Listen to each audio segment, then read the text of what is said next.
Ragnarok, the end of the gods and the world's rebirth. Part 1, Signs of Doom. Why does even the sun tremble? The whisper of winter's arrival began subtly, a chill that seeped deeper into the bones of the world each year. Fimbulvetra, the great winter, was not merely a season but a prophecy unfolding, a relentless grip of ice that refused to release its hold. 3 suns and 3 summers would pass without warmth, replaced by an unending, biting cold that froze rivers solid and encased mountains in perpetual frost. The once vibrant landscapes of Midgard grew desolate, mirroring the growing despair in the hearts of its inhabitants. This wasn't just a change in climate. It was a cosmic shift, a fundamental unraveling of the natural order that spoke of impending doom. As the cold intensified, so did the moral decay among humanity. Oaths became meaningless, kin turned against kin, and the bonds that held society together frayed and snapped. Brothers murdered brothers for meager resources. Fathers abandoned their children, and the ancient codes of honor and loyalty were cast aside in a desperate scramble for survival. This erosion of virtues, known as the Age of Swords, was another stark harbinger of Ragnarok. The gods, observing from Asgard, felt their own power wane as the faith and integrity of mortals diminished, sensing the intricate connection between human morality and divine strength. The skies themselves bore witness to the encroaching chaos. Strange celestial events perturbed the steady procession of sun and moon. The wolves Skoll and Hati, ancient predators eternally pursuing the celestial bodies, grew bolder and swifter, their hungry pursuit intensifying. The sun, once a steady beacon, flickered and trembled, its light dimming as if in fear.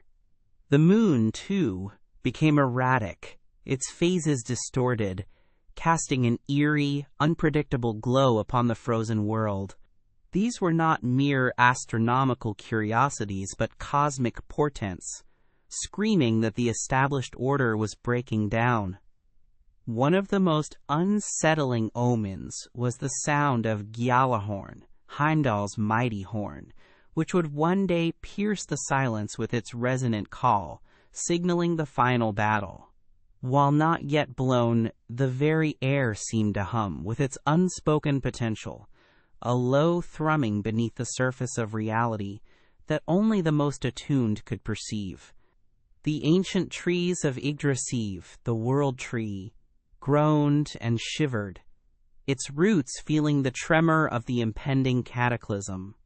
Its leaves, usually verdant and vibrant, began to yellow and fall, a premature autumn that signaled the end of its long, sustaining life. The emergence of monstrous beings from their long confinement further escalated the dread.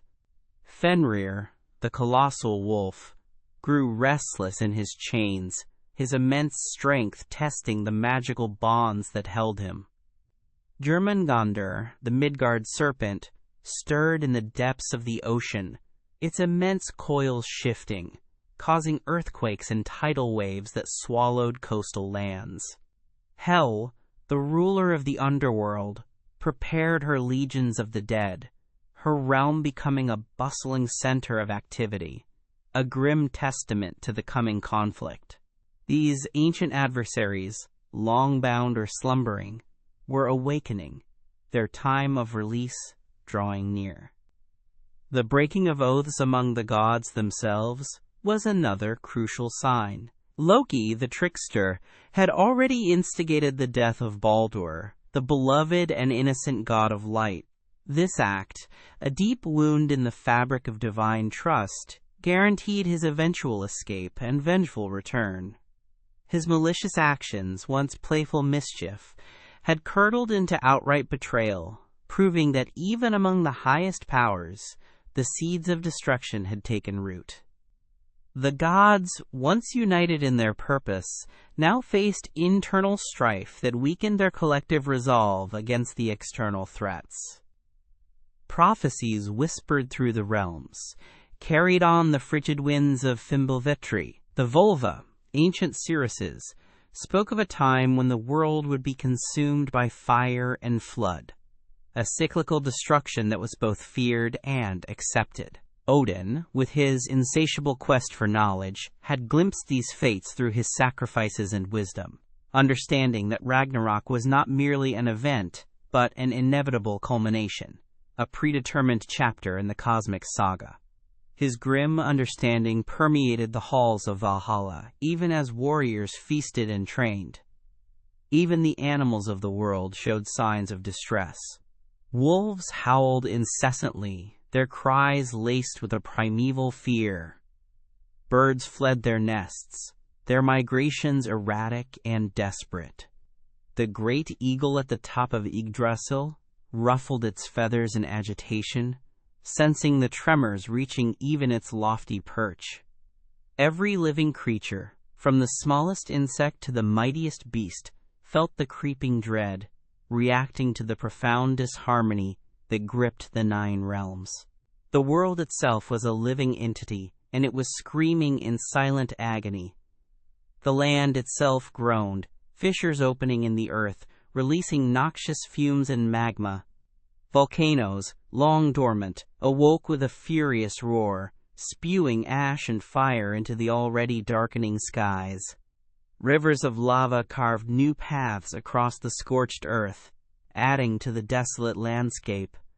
This violent upheaval of the earth was not just geological activity, it was a symptom of the world's final sickness, a convulsion of the land itself as it prepared for its ultimate purification by fire and water. The very foundations of existence were cracking under the strain. The Bifrost Bridge, the shimmering rainbow path connecting Asgard to Midgard, vibrated with an ominous energy. Its colors, usually vibrant and strong, seemed to fade, its structural integrity compromised by the cosmic turmoil. Heimdall, its eternal guardian, stood ever vigilant, his senses stretched to their limits, listening for the faintest hint of the approaching legions from Muspelheim and Niflheim. His constant watch was a stark reminder that the portal to the divine realm was vulnerable, a final pathway for the forces of chaos to invade. The gods themselves felt the weight of destiny. Frigg, Odin's wife, wept silently for her fallen son Baldur, and for the sons she knew would fall in the coming conflict. Tyr, the god of justice, felt the injustice of the world's end, but knew his duty lay in fighting until the last. Freya, goddess of love and beauty, looked upon her children with a mournful gaze, understanding that even her power could not divert the predetermined path. A sense of resignation mingled with grim determination permeated the divine realm. The sun trembled not just from the pursuit of Skoll, but from the cumulative weight of these countless omens, each one a thread in the tapestry of destruction. The universe itself seemed to hold its breath, anticipating the final cataclysmic exhalation. The silence between the howls of wolves and the groaning of the earth was pregnant with foreboding, a stillness that preceded the greatest storm the 9 realms had ever known. The end was not merely coming, it was already here, woven into the very fabric of existence. Part 2, the fated battle. Gods, giants, and monsters collide. The sound of Jallarhorn, sharp and insistent, tore through the 9 realms, a clarion call that echoed from the frozen wastes of Niflheim to the fiery plains of Muspelheim. Heimdall, his face grim, had seen the ships of the dead, Naglfar, made from the fingernails of the deceased, sailing the churning seas. He had witnessed the legions of Jotunheim, the frost giants, marching forth, their colossal forms shaking the very earth. The great horn's blast was the final, undeniable signal, shattering any lingering hope that the prophecies might somehow be averted. Battle lines, long drawn in the tapestry of fate, were now to be physically manifested.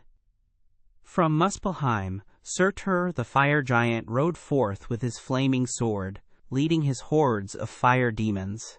Their advance scorched the lands, turning forests to ash and boiling rivers into steam. The heat they radiated was immense, a searing counterpoint to the bitter cold of Fimbulvetri, and together these two extremes began to tear apart the foundations of the world.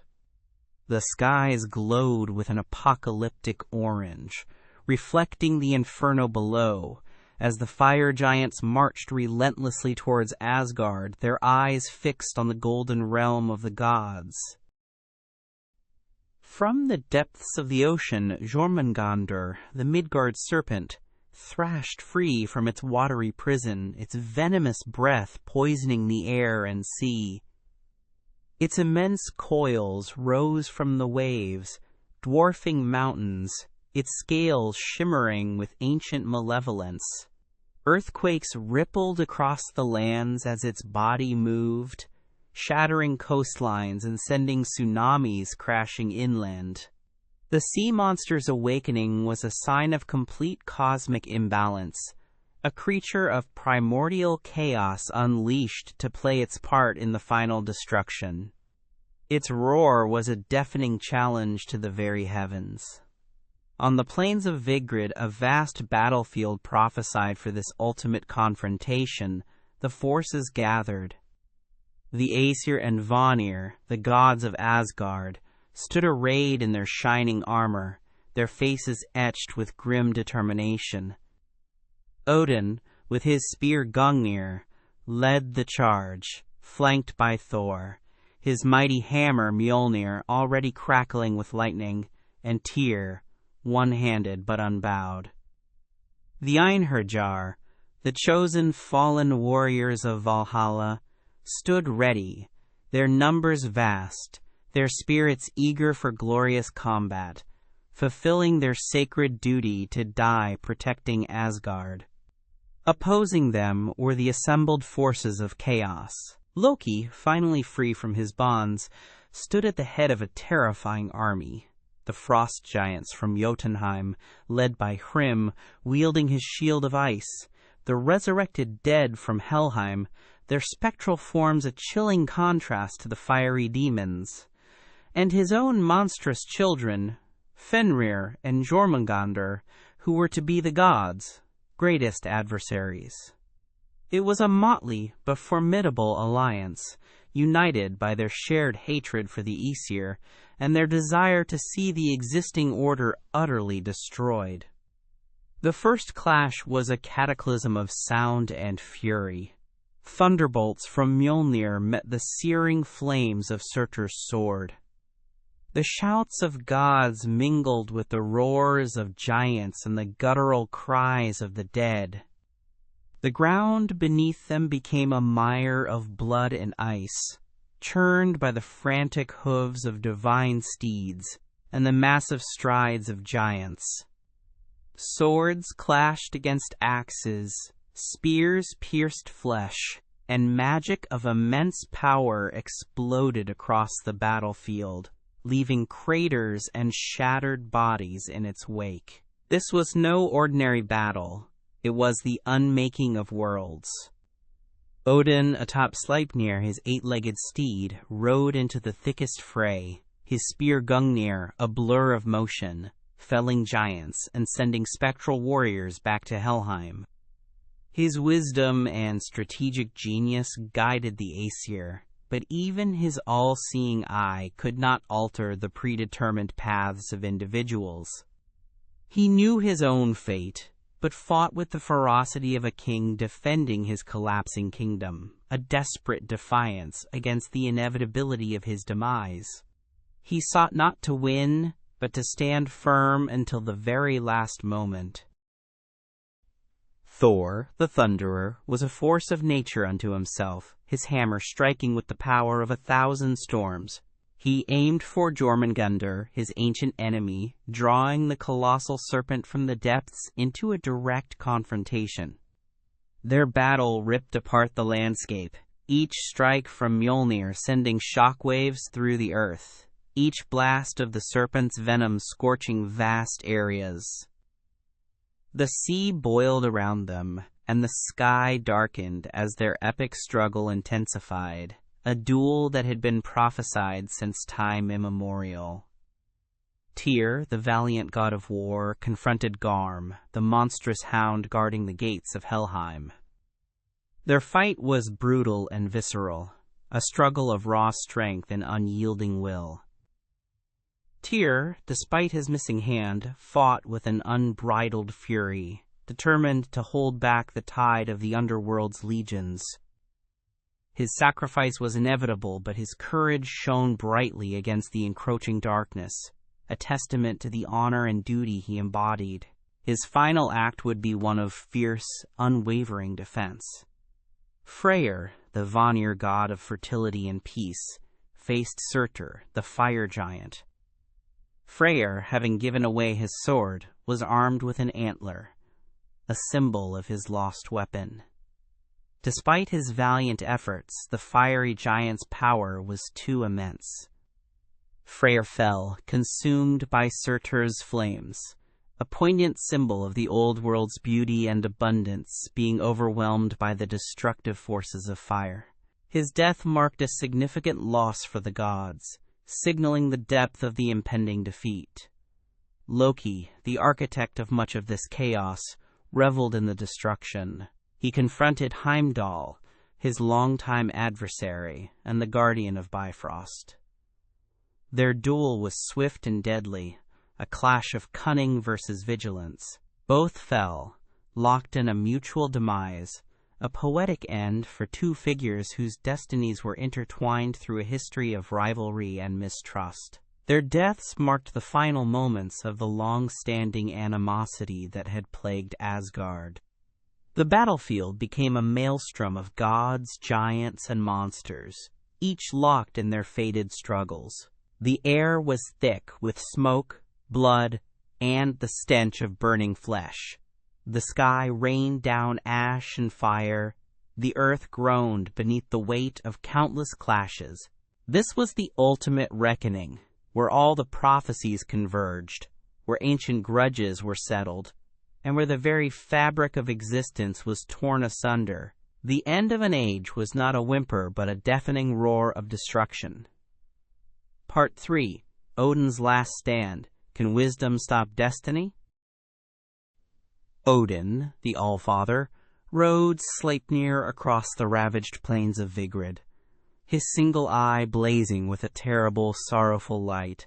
He wielded Gungnir, his mighty spear, with an unwavering hand, its tip unerringly finding its mark in the hearts of giants and the spectral forms of the dead. Around him, the Einherjar fought with the valor of true heroes, their shields emblazoned with the symbols of Asgard, their cries echoing their loyalty to their king. Yet, despite their collective might, the sheer numbers of the enemy were overwhelming, an endless tide of destruction. Odin's mind, vast and ancient, processed every detail of the chaotic battlefield. He saw the fire giants consuming the land, the frost giants hacking down his warriors, and the legions of Helheim swarming in endless waves. He had sought wisdom his entire life, sacrificing an eye for knowledge, hanging on Yggdrasil for runes, all in the hope of understanding, and perhaps even averting, this very moment. But now, in the face of Ragnarok, he understood that wisdom often revealed the unchangeable, not the escape route. Destiny, once seen, could rarely be diverted. His gaze finally settled on Fenrir, the monstrous wolf, now free from his chains and growing ever larger with each passing moment of chaos. The prophecy had always spoken of this confrontation. Odin against the wolf. There was no escaping it, no clever trick or ancient spell that could prevent this fated duel. All his wisdom, all his power, could only prepare him for this final, inevitable act. He tightened his grip on Gungnir, his resolve hardening even as a profound weariness settled deep within his being. As Fenrir charged, its jaws wide enough to swallow the very sky, Odin met it head-on. His spear, usually so potent, seemed almost insignificant against the wolf's colossal form. Gungnir pierced Fenrir's flesh, but the wound was superficial, merely a scratch against the beast's primordial hide. The clash was less a fight and more a sacrifice, a predetermined end to a long, storied life. Odin knew the outcome. He had seen it in the threads of fate, woven long before his birth. The wolf, with a terrifying roar that shook the very foundations of the world, lunged. Its massive jaws closed around Odin, swallowing the All-Father whole. The king of Asgard, the god of wisdom, poetry, and war, was consumed, his long reign coming to an end in the belly of the beast. There was no glorious victory, no last-minute reprieve, only the fulfillment of a prophecy that had haunted him for centuries. His death sent a shockwave of despair through the ranks of the gods. Yet even in this moment of ultimate defeat, Odin's sacrifice was not in vain. His son, Vidar, the silent god, witnessed his father's demise. With a roar of grief and fury, Vidar stepped forward.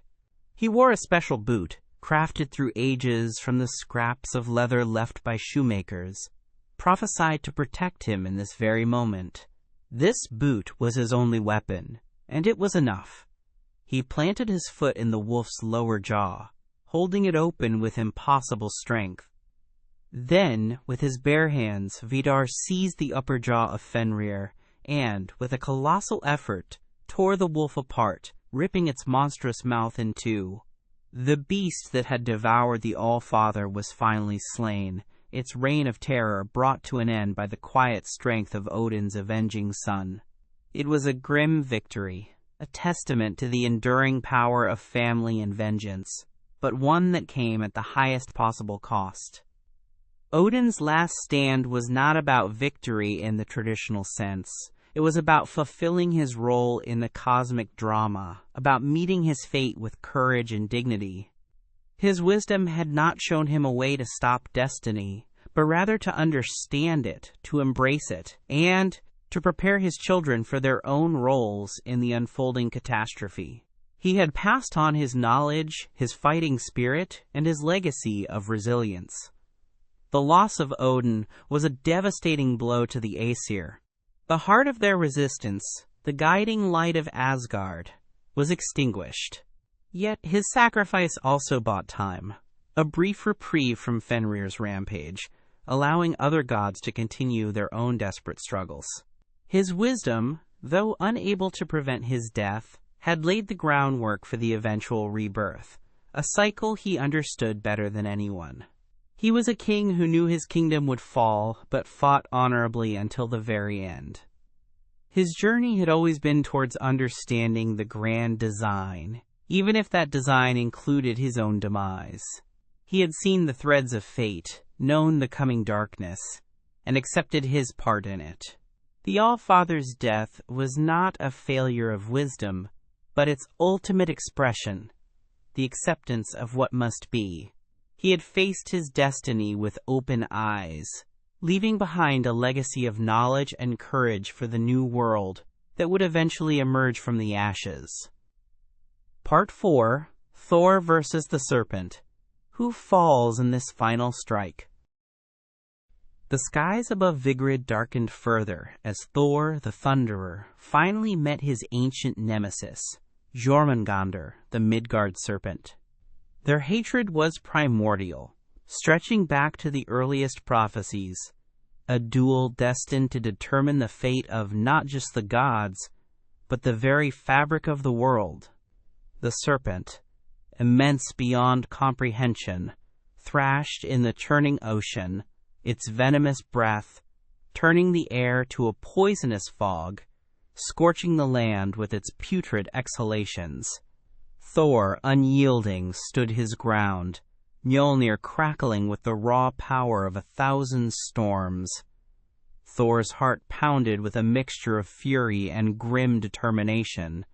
He had faced the Serpent before, in a fishing expedition that almost brought about Ragnarok prematurely. He knew the creature's immense strength, its cunning, and the deadly potency of its venom. But this was different. This was the final encounter, the last stand, where one of them would inevitably fall. He bellowed a challenge, his voice echoing across the ravaged landscape, a defiant roar against the impending doom. Mjolnir flew from Thor's grasp, a blazing projectile of lightning and thunder, striking Jormungandr's massive head with the force of a cosmic hammer. The impact was cataclysmic, a sound that reverberated through all 9 realms, shaking the roots of Yggdrasil. The serpent recoiled, its immense body lashing out, creating tidal waves that swallowed what remained of the coastal lands.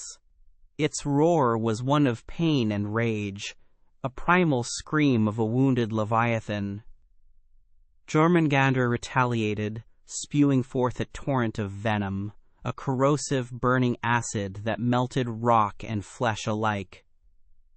Thor, ever resilient, raised Mjolnir to deflect the worst of it, but some of the deadly spray found its mark, searing his skin and armor. The pain was immense, but the Thunderer ignored it, his focus entirely on delivering the killing blow to this ancient enemy that threatened to unmake the world. This was his fated battle, his ultimate purpose. The duel continued, a dance of destruction between god and beast. Thor hammered Jormungandr again and again, each strike tearing chunks of flesh from the serpent's body, drawing forth rivers of dark blood that mingled with the poisonous sea. The Midgard serpent, in turn, coiled its immense body around Thor, attempting to crush him in its suffocating grip, its fangs dripping with venom, seeking to sink into the god's flesh. The entire world trembled beneath their colossal struggle. Finally, with a tremendous roar of exertion and defiance, Thor summoned all his remaining strength. He drew Mjolnir back for one last, ultimate strike, his muscles bulging, his eyes blazing with divine power. He brought the hammer down with such force that it seemed to split the very heavens. The blow landed squarely on Jormungandr's head, crushing its skull, finally severing its monstrous life force. The Midgard serpent, the eternal foe, convulsed one last time, and then sank lifelessly into the churning depths. A cheer, weak but heartfelt, rose from the surviving gods and Einherjar who witnessed the fall of the serpent. The greatest monster, the bringer of poison and chaos, was vanquished, but the victory was short-lived, for the serpent's venom had done its work. Thor, though triumphant, was mortally wounded. The insidious poison, absorbed during their prolonged struggle, now coursed through his veins, burning him from within, slowly shutting down his divine strength. Thor staggered 9 paces away from the dead serpent, his mighty form wavering, his strength failing. The poison worked swiftly, relentlessly. He looked upon the ravaged world, upon the ongoing battles, upon the countless fallen, and knew his own end had arrived. With one last, heavy sigh, the mighty Thunderer, the protector of Midgard and Asgard, collapsed to the ground, Mjolnir slipping from his grasp. He died, a victor, but also a casualty of the very struggle he was destined to win. His death was a profound loss, a moment of profound sorrow in the midst of the ongoing destruction. The strongest of the gods, the most reliable defender, had fallen. Yet his sacrifice had eliminated one of the greatest threats to the cosmos, proving that even in death his purpose was fulfilled. The sky, which had once trembled at Jormungandr's rage, now wept with rain, as if mourning the fallen god. The duel between Thor and the Serpent was the epitome of Ragnarok's tragic grandeur. It was a confrontation of ancient forces, a clash of destinies, where even the victor was ultimately consumed by the struggle. Both fell in that final strike, a testament to the brutal, unforgiving nature of the end of days. Their deaths paved the way for the eventual rebirth, a clearing of the old for the new to emerge. Part 5. Loki's Revenge. What happens when chaos wins? Loki, the trickster god, had long been bound in chains, suffering the tortures of venom dripping onto his face, punishment for his role in Baldur's death. But the coming of Ragnarok was his liberation, his moment of ultimate twisted triumph. The tremors of the Fimbulvetra had weakened his bonds, and with the first blare of Gjallarhorn he tore himself free, his eyes gleaming with a malicious delight that had been festering for centuries. His revenge against the gods of Asgard, the very ones who had chained him, was finally at hand. He assembled his forces with a chilling efficiency. From the depths of Helheim, his daughter Hel provided legions of the dead, their skeletal forms and ghostly visages a terrifying counterpoint to the living warriors. From Jotunheim, the frost giants, led by Hrym, joined his banner, eager to finally bring down their ancient adversaries. And his monstrous children, Fenrir and Jormungandr, now unleashed upon the world, were instruments of chaos and destruction that no god could easily withstand. Loki was not merely leading an army. He was unleashing the very forces of primordial chaos. Loki himself, once a figure of playful, albeit dangerous, mischief, was now a being of pure, unadulterated malice. His face, once handsome and charming, was now contorted with a permanent sneer, reflecting the bitterness and hatred that had simmered within him during his long imprisonment. He reveled in the destruction unfolding around him, the screams of the dying, the collapse of grand structures, the very unraveling of the cosmic order he so despised. Chaos was not just his weapon, it was his philosophy. His personal confrontation was with Heimdall, the vigilant guardian of the Bifrost Bridge. Their animosity was deep-seated, born from their opposing natures. Heimdall representing order, light, and vigilance, Loki embodying chaos, darkness, and deception. Their duel was swift and brutal, a blur of flashing blades and desperate parries. In the end, both fell, locked in a mutual death embrace, their long-standing rivalry concluding in a grim, symmetrical demise. Loki achieved his revenge, but at the cost of his own life. The fall of Asgard was a central part of Loki's triumph.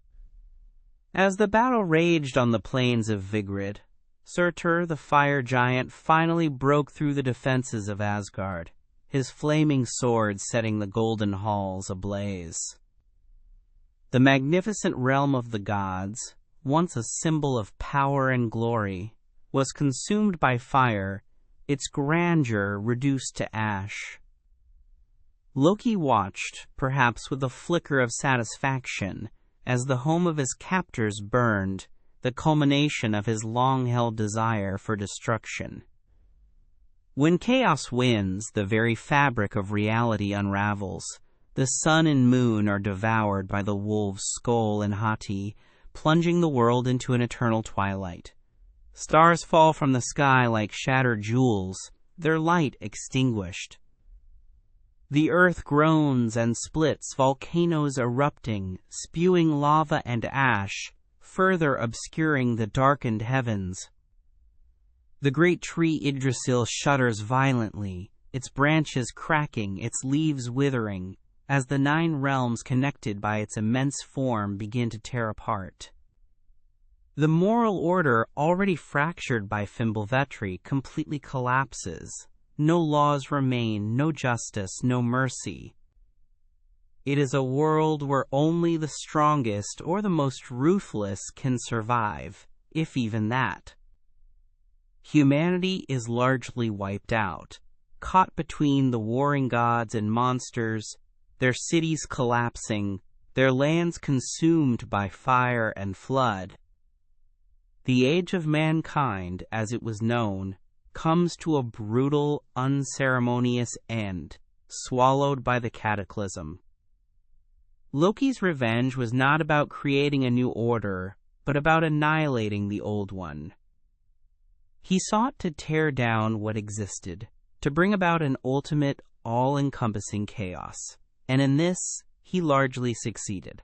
The gods are fallen, their realm destroyed, their world consumed by fire and water. The forces of law and order, which he so despised, have been vanquished, leaving behind a desolate, shattered landscape. His victory is the triumph of entropy. Yet, even in his victory, there is a hollow echo. Loki dies, consumed by his own vengeance, leaving no one to rule over the ashes of the old world. His triumph is fleeting, ultimately meaningless in the grand scheme of cosmic cycles. The chaos he unleashed is all-consuming, making no distinction between his enemies and himself. He wins his revenge, but the spoils are nothing but ruin and desolation. The aftermath of Loki's triumph is not a new beginning, but an absolute end. The world is plunged into an abyss of fire and water, a desolate, silent void where only the whispers of the wind remain. The ultimate outcome of chaos winning is not a new reign, but the eradication of all reigns, a return to the primordial nothingness from which creation first sprang. It is the void that prepares for the eventual distant flicker of new life. Part 6. The Drowning of the World. Fire, Flood, and Silence. After the fated battles on the plains of Vigrid, after the last god had fallen and the monstrous beasts had been slain, the world entered its final, cataclysmic phase, the drowning by fire and flood. Surtur, the fire giant, now the undisputed master of destruction, rode across the desolated landscapes of Midgard, his flaming sword held aloft. With each swing, torrents of fire erupted, consuming what little remained of forests, mountains, and the remnants of human civilization. The earth itself glowed with an incandescent heat, turning to molten rock beneath his fiery onslaught. The very air became thick with ash and searing smoke, choking out the last vestiges of breathable oxygen. Rivers of lava carved new, burning paths across the land, hissing and steaming as they met the remaining bodies of water. The ground trembled and fractured under the immense pressure of the internal fires, opening vast chasms that swallowed entire regions. Volcanoes, already active, erupted with unprecedented fury, spewing forth so much magma and debris that they reshaped the continents, turning familiar landscapes into unrecognizable hellscapes. As the world burned, the intense heat began to melt the immense glaciers and ice caps that had accumulated during Fimbulvetri. The water, freed from its icy prisons, surged forth, combining with the violent tsunamis unleashed by Jormungandr's death throes. The oceans boiled and rose, swallowing vast stretches of land, extinguishing the raging fires in dramatic, hissing bursts of steam. It was a cosmic conflagration and deluge, a furious war between fire and water, each element contributing to the world's ultimate demise. The land masses, already unstable from the earthquakes and volcanic activity, began to sink beneath the rising waters. Islands disappeared, continents fractured, and mountain ranges crumbled into the churning abyss. The sky, once vibrant with the dance of stars and the glow of the sun and moon, was now permanently obscured by thick clouds of ash and steam, punctuated only by the occasional flash of lightning from the superheated atmosphere. The very cycle of day and night ceased to exist, replaced by an eternal, oppressive twilight. The remaining life, both divine and mortal, was utterly extinguished. The last vestiges of humanity, who might have clung to existence in caves or hidden valleys, were either burned alive, drowned in the floods, or suffocated by the toxic air. The animals, once abundant across the 9 realms, perished in the inferno and deluge, their cries silenced by the overwhelming roar of the elements. The great tree Yggdrasil, which had anchored the 9 realms, finally succumbed to the assault, its immense branches crashing down, its roots torn from the earth as the very fabric of reality unraveled. The sound of the world's end was a crescendo of deafening roars, hisses, and thunderous crashes. It was the sound of mountains crumbling, oceans boiling, and the very air exploding. But eventually, as the last fires were extinguished by the rising waters and the last land masses sank beneath the waves, a profound silence descended. It was an absolute, suffocating silence, broken only by the gentle lapping of the waves against nothing. The world as it was known was no more. What remained was an endless, desolate ocean, stretching in every direction under a perpetually dark and clouded sky. No land, no life, no light. It was a return to the primordial void, a cosmic reset button pressed with ultimate force. The old world was thoroughly cleansed, purged of its gods, giants, monsters, and mortals, leaving behind only the vast, silent expanse of water. This was the true meaning of the drowning of the world, a complete and utter annihilation. This final stage of Ragnarok was not about conquest or victory. It was about purification. The fire burned away all impurities, all the old grudges, all the suffering and decay. The flood washed away all remnants, all structures, all life, leaving behind a blank slate. It was the ultimate, inescapable consequence of the grand cosmic cycle, a necessary destruction to make way for a new beginning, however distant that beginning might seem in the profound silence. The silence that followed was heavy with the ghosts of what had been, a memorial to the gods and heroes who had fought and fallen, to the worlds that had flourished and now lay submerged. It was the deepest silence imaginable, a void pregnant with the memory of the previous existence and the potential for a new one. The drowning of the world was the ultimate conclusion to the age of gods and men, a stark and final end. Part 7. After the End. Why is rebirth hidden in destruction? From the depths of the silent, watery abyss, a new land slowly began to rise. Like a newborn emerging from the amniotic fluid, fresh, green shoots appeared from the receding waters, hinting at fertility and new life. The earth, purged by fire and cleansed by flood, began its slow, arduous process of renewal. The sky, once choked with ash and steam, gradually cleared, revealing the faint glimmer of new stars, symbols of hope in the vast, empty expanse. The destruction was not absolute. It was a prelude to creation. Among the few survivors, 2 humans emerged from the ashes, Lif and Lifthasr. They had hidden deep within the roots of Yggdrasil, nourished by the morning dew, protected from the fury of fire and flood. They were the last remnants of humanity, the progenitors of a new race, tasked with repopulating the reborn world. Their survival, an unlikely flicker of life in the midst of cosmic annihilation, highlighted the resilient spirit of existence and the cyclical nature of life. A small band of gods also survived Ragnarok, destined to oversee the new age. Vidar, the silent avenger who slew Fenrir, and Vali, the god of vengeance, both sons of Odin, emerged from the cataclysm. Modi and Magni, the sons of Thor, also survived, inheriting their father's mighty hammer, Mjolnir, a powerful symbol of continuity and the passing of responsibility.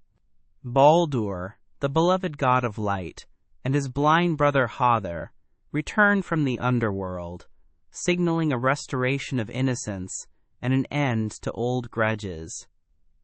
These surviving gods gathered on the plain of Idavol, where Asgard once stood.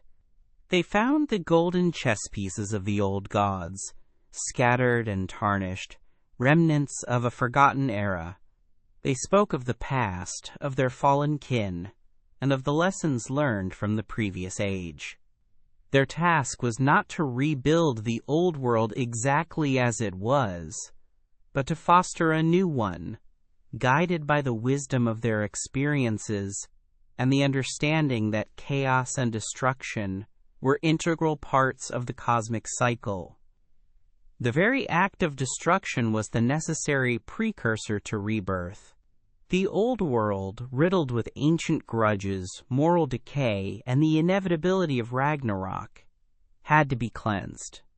The fiery cataclysm burned away the impurities, the injustices, and the weariness of an aging universe. The flood washed away the remnants of the past, making a clean slate for new beginnings. It was a brutal but ultimately purifying process, ensuring that the new world would not inherit the same flaws.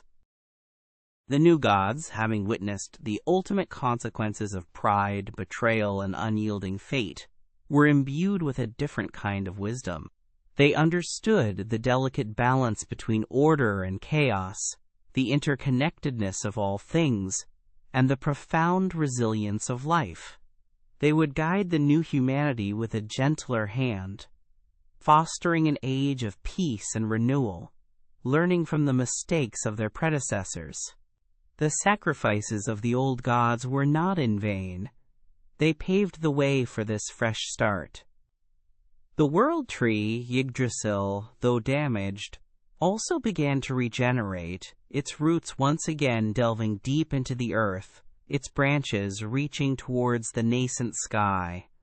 It symbolized the enduring connection between all realms, a constant force of life and renewal, even after the most devastating destruction.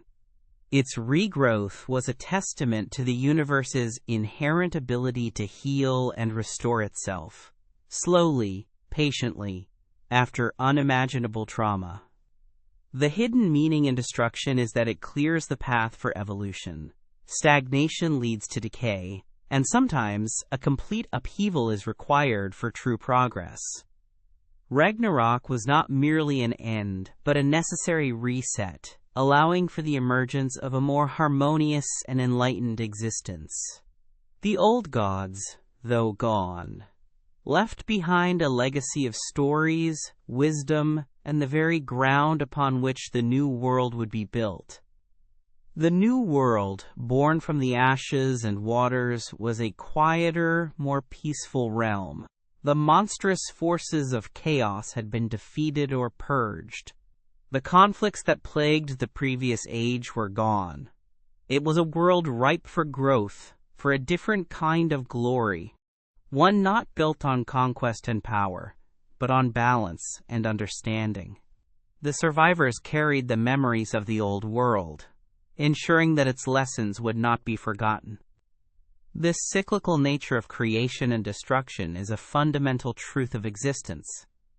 Just as winter gives way to spring and night to day, so too does the old world yield to the new. Ragnarok was not the final word, but a dramatic pause, a cosmic breath before the universe began to sing its new song. The rebirth, hidden within the destruction, was the ultimate promise of continuity, a testament to life's eternal resilience.